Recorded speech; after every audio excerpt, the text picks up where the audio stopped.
मैं हूँ इस समय सभा स्थल के बाहर। प्रधानमंत्री नरेंद्र मोदी की अभी सभा हो गई है। हमारे साथ जालोर की पूर्व विधायक अमृता जी मेघवाल है।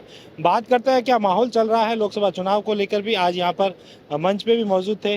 मैम, क्या चल रहा है जालोर सिरोही लोकसभा सीट, परिस्थितियाँ क्या हैं? देखिए, जालोर सिरोही की जो परिस्थितियां है वो 4 लाख से पार है। जिस प्रकार से हम कह रहे हैं 400 पार, तो जालोर में भी 4 लाख पार है। और जिस प्रकार से बहुत खुशी का एक मैं बात बताऊंगी कि राजस्थान में पहली बार आजादी के बाद मंच पर आप देखिएगा जिस प्रकार से मोदी जी आते हैं सभाओं में, तो वहाँ मंच संचालन महिलाओं के हाथ में है।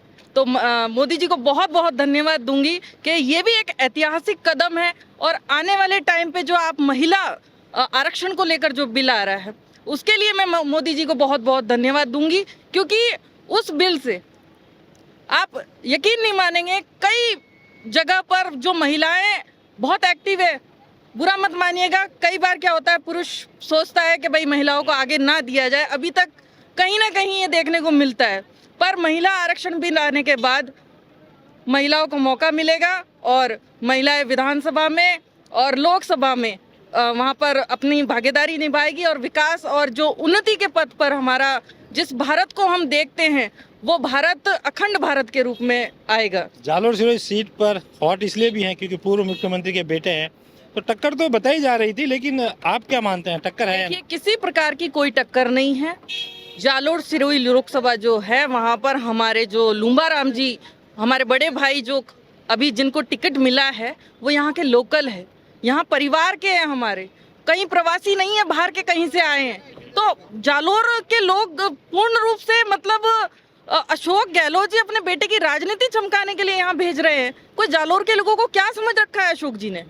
भाई 5 साल आपको याद नहीं आया यहाँ विकास के बारे में? कोई मुद्दे हैं यहाँ याद नहीं आ रहा, और अब आप कह रहे हैं कि हम यहाँ घर ले रहे हैं, हम यहाँ किचन बना रहे हैं, मेरे घर के दरवाजे खुले हैं।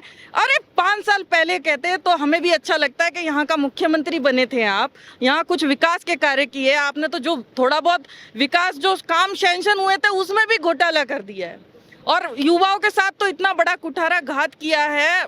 आप देखेंगे पेपर लीक बहुत एक संगीन जुर्म है, कितने युवाओं का भविष्य खतरे में आ गया। तो मैं मानती हूँ कि यहाँ के युवा, यहाँ की महिलाएं, यहाँ के जितने भी जालोर सिरोही के रहवासी हैं, वो सभी के सभी लूंबा राम जी को ही चुनेंगे। 4 बार से भाजपा के यहाँ पे सांसद है, 3 बार से देवजी पटेल रहे। देवजी पटेल से का इतना विरोध कैसे रहा कि चुनाव हार के वो अपने विधानसभा क्षेत्र में उनको जमानत जब्त होनी पड़ी? ऐसी क्या स्थितियाँ बनी? तो कहीं ना कहीं अगर वो उन्होंने विकास करवाए होते तो उनकी जमानत जब्त नहीं होती, इतना कुछ उन पे इफेक्ट नहीं पड़ता। देखिए, विकास की बात करें तो उनके कार्यकाल में विकास हुए हैं। ये वहाँ का कुछ कहते हैं ना, आपसी वहाँ का जो था राजनीति, उसमें वो आगे आ गए, वो नहीं जीत पाए। पर देवजी पटेल ने जालोर विधानसभा में भी, आप देखिएगा, जब मैं यहाँ से विधायक थी तो हर कार्यक्रम में यहाँ कितने उद्घाटन होते थे, समय नहीं मिल पाता था, इतने ज़्यादा काम होते थे। तो मैं मानती हूँ कि वहाँ कहीं ना कहीं कोई कमी रही होगी, अगली बार अच्छा करेंगे और वहाँ से भी। आप साचोर के वो विधायक महोदय आपके पास ही बैठे थे, बगल वाली सीट पे ही, और इधर देवजी पटेल बैठे थे, बातचीत हुई कि नहीं हुई दोनों? देखिए, मैं सबसे बात करती हूँ और मेरा कभी किसी से मनमुटाव नहीं होता, क्योंकि नहीं उनका नहीं, दोनों ने राम राम किया है आपस में, कोई प्रकार का मुझे लगा नहीं। तो अब क्या लग रहा है, राजस्थान की 25 सीटों में से इस बार स्थिति क्या लग रही है? देखो, 25 की 25 सीटें आ रही हैं, देश में 400 पार सीटें आ रही हैं।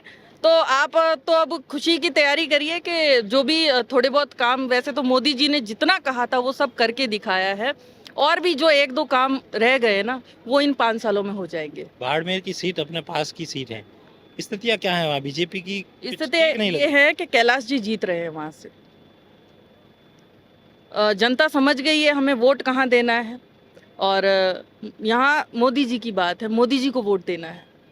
भाजपा के एक गुजरात के जो मंत्री हैं, उन्होंने, पुरुषोत्तम रूपाला ने बयान दिया, उसको लेकर भी काफ़ी विवाद हुआ, लोगों ने, राजपूत समाज ने बीजेपी से थोड़ी नाराज़गी भी जताई, और उसका असर पड़ेगा लोकसभा चुनाव में? जी, मैं बताऊं, रूपाला जी ने माफ़ी भी मांगी है, लिखित तौर पर माफ़ी मांगी है, उन्होंने वीडियो के जरिए माफ़ी मांगी है। तो मैं मानती हूँ कभी कभी ऐसा होता है कि कुछ मुंह से निकल जाता है, कहते कुछ है और समझ में कुछ और आ जाता है, तो ऐसा कुछ फर्क पड़ने वाला नहीं है, और सब मिलकर काम करेंगे इसमें।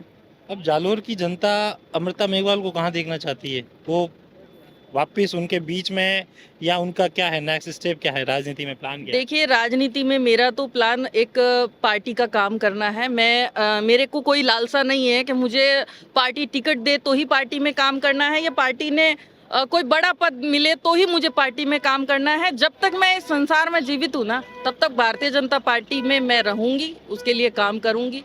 नहीं, भारतीय जनता पार्टी में तो जालोर की जनता आपको देखिए, वापस जालोर उनके की बीच जनता आप में देखिए दबाए। आगे क्या होता है।